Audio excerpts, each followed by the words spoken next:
Welcome to Energy Talks, a regular podcast series with expert discussions on power system testing topics. My name is Scott Williams from the podcast team at Omicron, and I will be your host.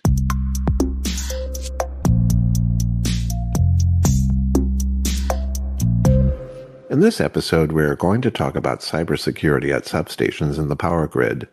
Protecting the power grid against cyber attacks requires a security strategy that takes hold at all levels. This includes not only controlling digital access from the outside, but also monitoring and detecting suspicious or unauthorized activity within the substation network. Suitable real-time intrusion detection systems should offer not only a high degree of security in the long term, but they should also require little maintenance and be easily integrated into the automated processes used in maintaining and operating substation systems. With me to discuss this topic is Thomas Friedel, cybersecurity expert at Omicron.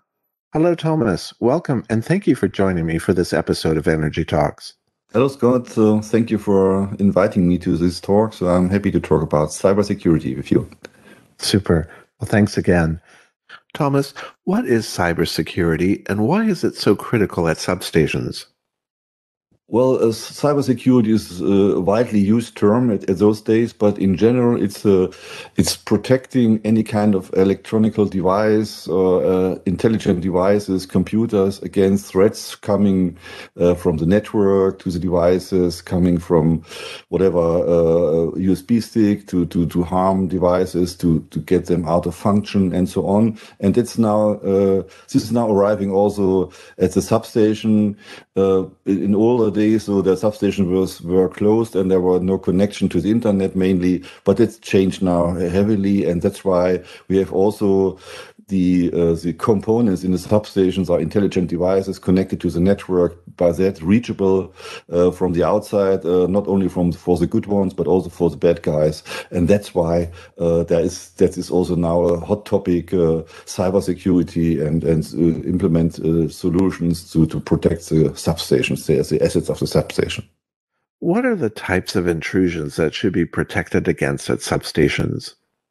Well, we have probably a couple. So we call that attack vectors. That basically are ways and methods where you can break into in a system or in an environment you're not supposed to be in. So and there are couple of attack vectors which we have to consider.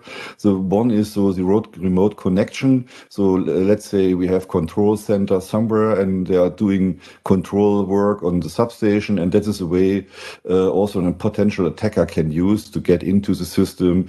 Then remote connections via firewalls, routers to do just normal maintenance work, but also the engineering PCs where either the company itself has its own engineers, or they have a third-party company doing maintenance work in the substation. So they're coming always with notebooks to do some work, using special software, special protocols to do specific tasks on these devices in the substation. And also that is a potential way. So a potential attacker or attacker may first attack these notebook from a third-party vendor and then try to do something harmful in the substation. So we call that supply chain attacks. So, and also let's say devices Omicron is using to monitor or to test to do testing work in the substation. They are somehow connected to the network as well. So also we need to take care about those devices to make them secure and hardened, so that there's no possibility to get something into those devices. These are the most common attack vectors we see in the substation. Okay. What is unique about protecting substations against such intrusions? How would you compare it to another type of company? That's a good and a very interesting question, because that is something which is quite often underestimated or not really well considered. Sometimes people taking classical IT solutions and trying to transform them to the substation, but that's quite often doesn't work. So we have a couple of things to need to be considered. So the most important thing is in a substation, the most important thing is to not interrupt the work in the substation, because we want to have our power, to get our whatever stuff running on with energy coming from the plug in our houses and so on. So the most important thing is to be not interruptive once you're doing kind of intrusion detection, if you would like, and then you need to find a way to still monitor the traffic, but in a more smarter way. And the other thing is, if you're talking about those kind of things, you always have to work together with the engineers in these substations, and they need to understand what's going to happen, and you need to explain them it very well in your solution why that is harmful and what actions they should take. Okay. Just on the side, these types of attacks that you want to protect substations from, are they quite common? I would not say they are common. So if you compare that, let's say, with we call it script kits type of activities, there's a young guy sitting in a cellar and is trying to do some harmful stuff, and then is happy, oh, I broke the internet for a second or something like that. So this is not the type of intrusions or attacks we see here in a substation. These are more the well-organized, other called state-sponsored attacks. So that means there is a government behind those kind of attackers, or we see also crime organizations, which are at the end of the day profit-oriented business organizations like any business in the world, but they're doing something to attack, and they have a lot of resources available. They are well planned, well organized. They're planning very well. So that's completely different. So we call it target attacks, basically. So it's totally different to what you see on your notebook if you're getting spam emails or something like that. So this is more mass attacks. So, but in the substation, we see more well organized and targeted attacks, and that makes it even more complicated to protect against. Thomas, you mentioned protection in connection with cybersecurity. I have seen the use of the term protection engineering. Is this at all related to cybersecurity? Well, yeah, you may conclude that protection means protecting against cyber attacks, but that the meaning of protection engineering is something different in the substation. That means it's a very important duty or task you have to do in the substation. It means you have protection relays, for example, which trip circuit breakers in the case of a failure, and you need to maintain and have these protection systems and always up to date and running accurate to don't get let's say outages. But that is completely different what we mean with cybersecurity protection. It's the protection engineer is an extremely important task, but cybersecurity is something totally different. But also taking care about protecting those protection relays, for example, against cyber attacks. But there are different terms and different meanings. Okay, well, that's good to clear up. Who is essentially responsible for cybersecurity at substations and power grids? That's sometimes not 100% clear. So in general, I would say the protection engineer or the one who is responsible for the substation is also responsible to think about how I can protect against cyber attacks. It's the same way as I close the door to the substation and have video cameras on top of that to monitor if there's somebody entering that. But in larger operations, though, they have special people, kind of security information officers or those types of groups, and they are overall considering the cybersecurity for a company, but they have to cooperate with the protection engineers and the people who are taking care about the substation, because they have to implement solutions which are working in those environments, as I mentioned before, not totally passive, no interrupting things and so on. And that is sometimes not easy to achieve in corporations, because the classical IT people do have a different thinking and different understanding, because they only mainly have their classic office IT equipment in mind. Okay. Thomas, what are the principal challenges these persons are facing? Let's take tax things away, because this is probably the biggest challenge, to be prepared against these sophisticated attacks.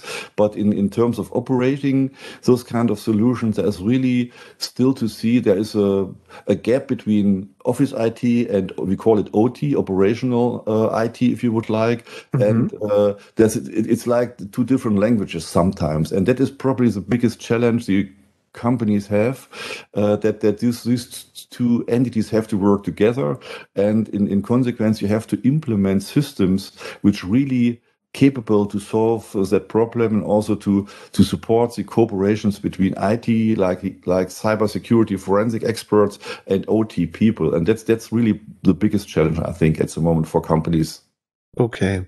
In your opinion, what is needed to effectively protect power substations and power grids? In respect to cybersecurity attacks, so yeah, you need to have a solution which is easy to integrate in such a landscape, speaks the language of the substation engineer, the protection engineer, is capable to alert in time. It needs to understand the special protocols because that is very important. The special protocols, network protocols, for example, or control protocols, which are used to operate a substation, because these protocols are also used to inject attacks. And so the system needs to understand those protocols very well. We are talking about deep packet inspection, for example, to really look deep in the packets to see if there's nothing harmful hidden inside.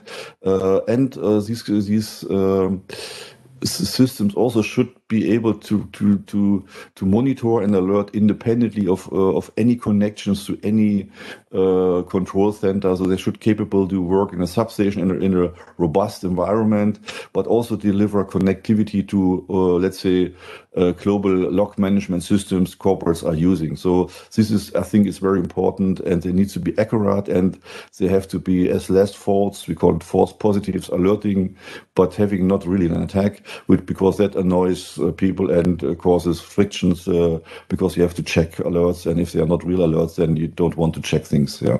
How difficult is it to implement an effective cybersecurity at substations? The biggest work is really to consider what system is really fits to my environment.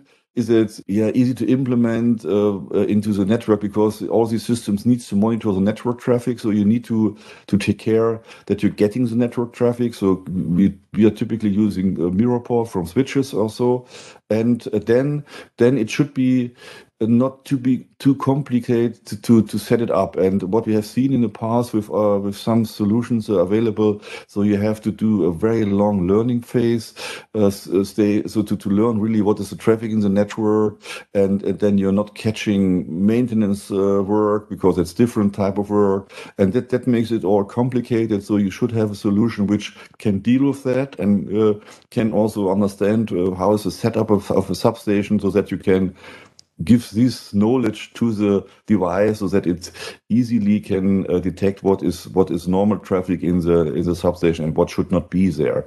And that is sometimes very difficult, and you need to have good devices which are capable to do that, and to do not waste too many time to set it up. Thomas, are there any particular international standards that offer guidelines?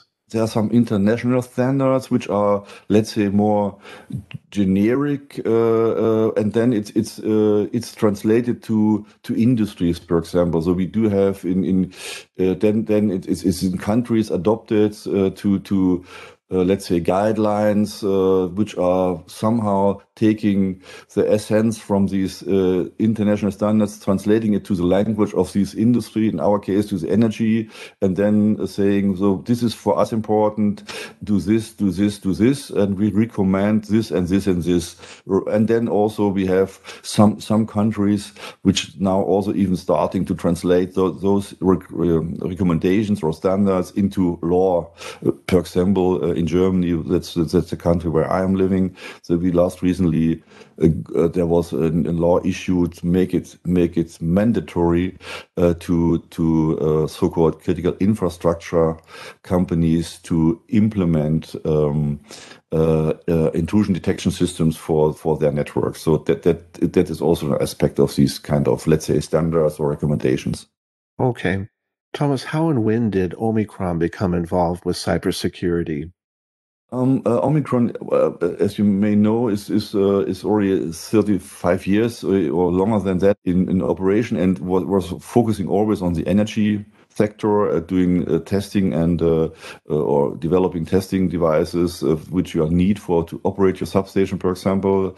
And 10 years ago, we also started to think about, I mean, what is about what's coming next, or what should be done else. And there was cybersecurity just on the horizon for substations, and we thought we need to do something. We need to offer our customers something to protect also on that level. And we started really to research. So what should we do? Is there technology available on the market we may leverage? And then overall, we came to the conclusion there's not really something available which suits the needs of a substation or these specific needs of the energy industry. So at the end of the day, we started to develop approximately 5 years ago, really to develop our own device to have functions incorporated which are really needed for our industry sector. Okay, well, could you tell us about Omicron's cybersecurity solution for substations? Yeah, we have we started or the product, if I'm allowed to name the product. The product is called Station Guard, which is a device which is available either as a hardware we created also a specific hardened hardware with security controls to protect the hardware itself, to make the hardware also independently working in a robust environment without fans and so on, so that the hardware will survive a lot in those environments. And on this hardware, there is running our software, Station Guard software. And we then basically, we are leveraging really our deep knowledge about substations, about protocols like IEC 61850, to our really deep knowledge. And we take this knowledge we have, and we take this, let's say, knowledge about how a substation is designed, how is it commissioned, what are the communication which is allowed in a substation, and then we're putting that, if you would like, into Station Guard, and from that moment on, Station Guard knows how the substation should operate, and then we immediately look at any packet which is now traveling across the substation network, and we are comparing that. We building up a kind of decision tree, if you would like, and comparing every packet with how is the substation configured, and if that is traffic which is allowed or not allowed. So we don't need any learning phase and so on. So that makes it somehow unique, and that's basically how our product works. Okay. Well, you mentioned one differentiating factor. How is the solution different from others, and what in particular makes it so effective? We talk this different approach to let's say, or to not doing weeks of learning phase, which are prone to error. So that's really one of the biggest differentiator.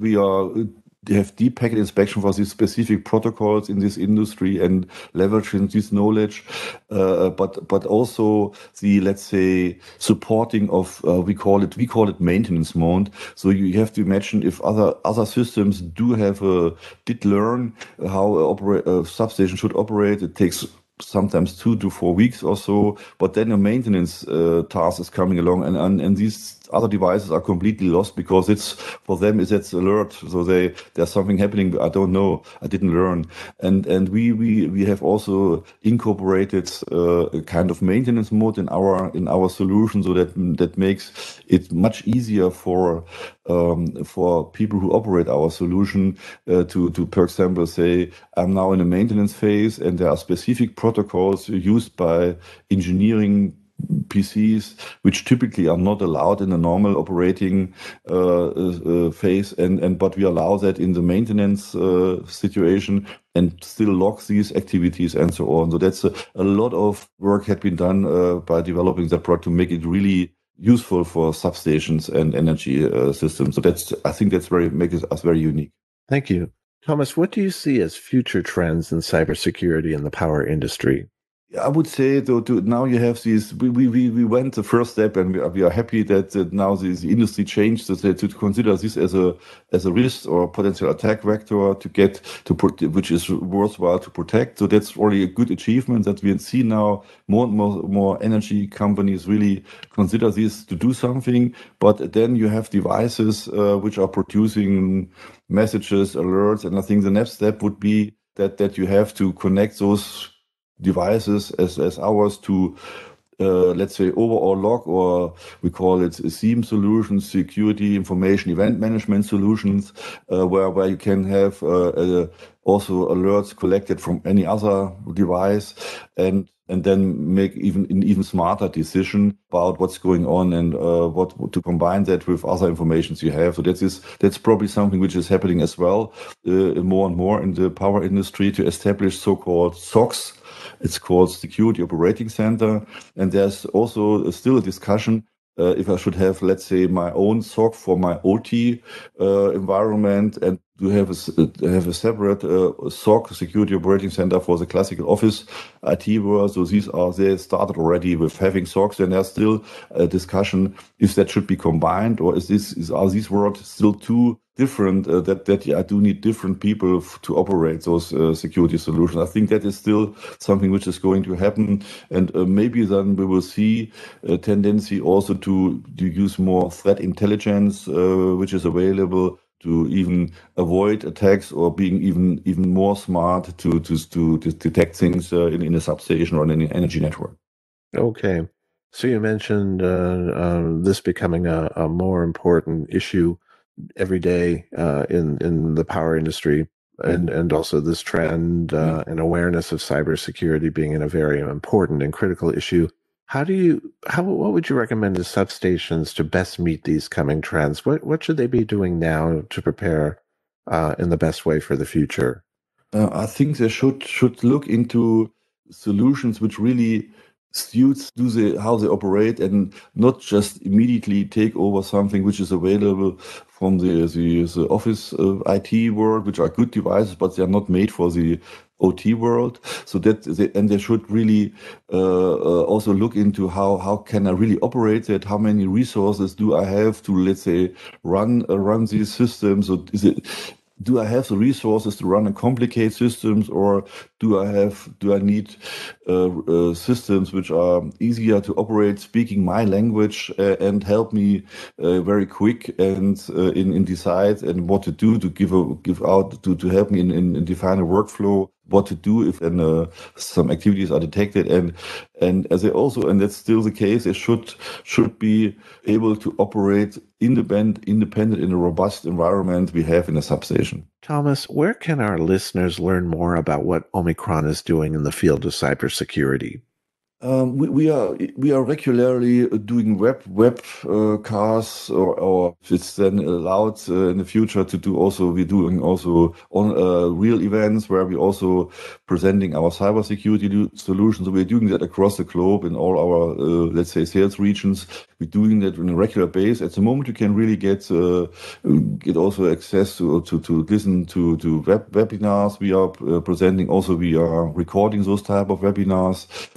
You can listen to them, but also you can approach us. You can approach me, for example. I'm more or less globally responsible for the cybersecurity things at Omicron. So we also have local people in the region, so they can be approached. So then we can talk about our concept, and we are trying to listen what are the real needs of the customers to really adapt our solution to the real needs of customers, and then we will continue to develop that, and we are listening also closely to our customers. So there are a couple of ways, and of course our website, you can get information there. We have just recently redesigned our web page, and to get also the cybersecurity aspect a more prominent place there. So you can go those ways. Okay. You had mentioned a number of webinars that Omicron is offering on this topic of cybersecurity. First of all, what can an attendee learn in these webinars? We are trying to do, of course, we're also using these webinars to explain how our solution works, and what the concept of our solution is. So that's if his interest is that, then he's learning that really the concept, and how, let's say, is the architecture and the working behind of our solution.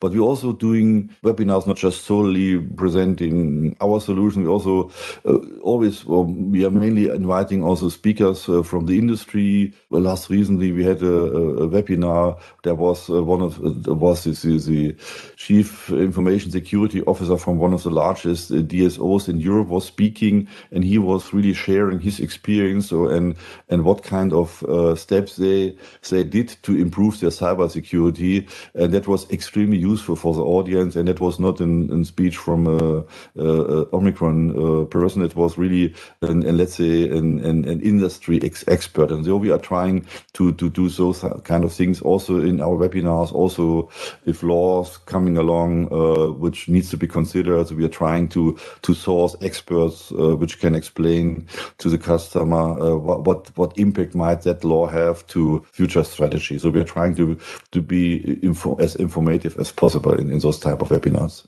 Okay. And listeners who are interested, do they have to be Omicron customers to attend these webinars? No, they don't need to be customers. We would like them to turn them into our customers, to convince them that we have a good solutions, but it's open to for everybody.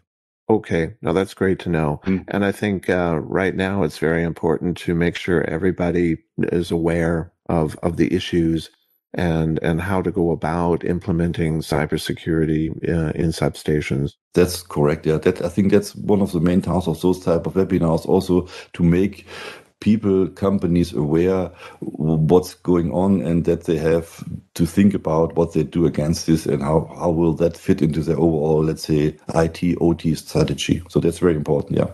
Very good. Thomas, thank you very much for joining us for this episode and for giving us your view about cybersecurity, future trends, and what substations can be doing now to prepare for the future. Yeah, thank you very much, Scott, for inviting me. It was really a pleasure to share my views here. So thank you very much for inviting me. Great. Thanks again. And a big thank you to our audience for listening to this episode of Energy Talks. We welcome your questions and feedback. Simply send us an email to podcast@omicronenergy.com. Omicron has several years of experience in power system testing and offers you the matching solution for your application. For more information, be sure to visit our website at omicronenergy.com. If you would like to learn more about cybersecurity and matching Omicron solutions used to protect substations, please visit omicronenergy.com/cyber-security. Please join us to listen to the next episode of Energy Talks. Goodbye for now, everyone.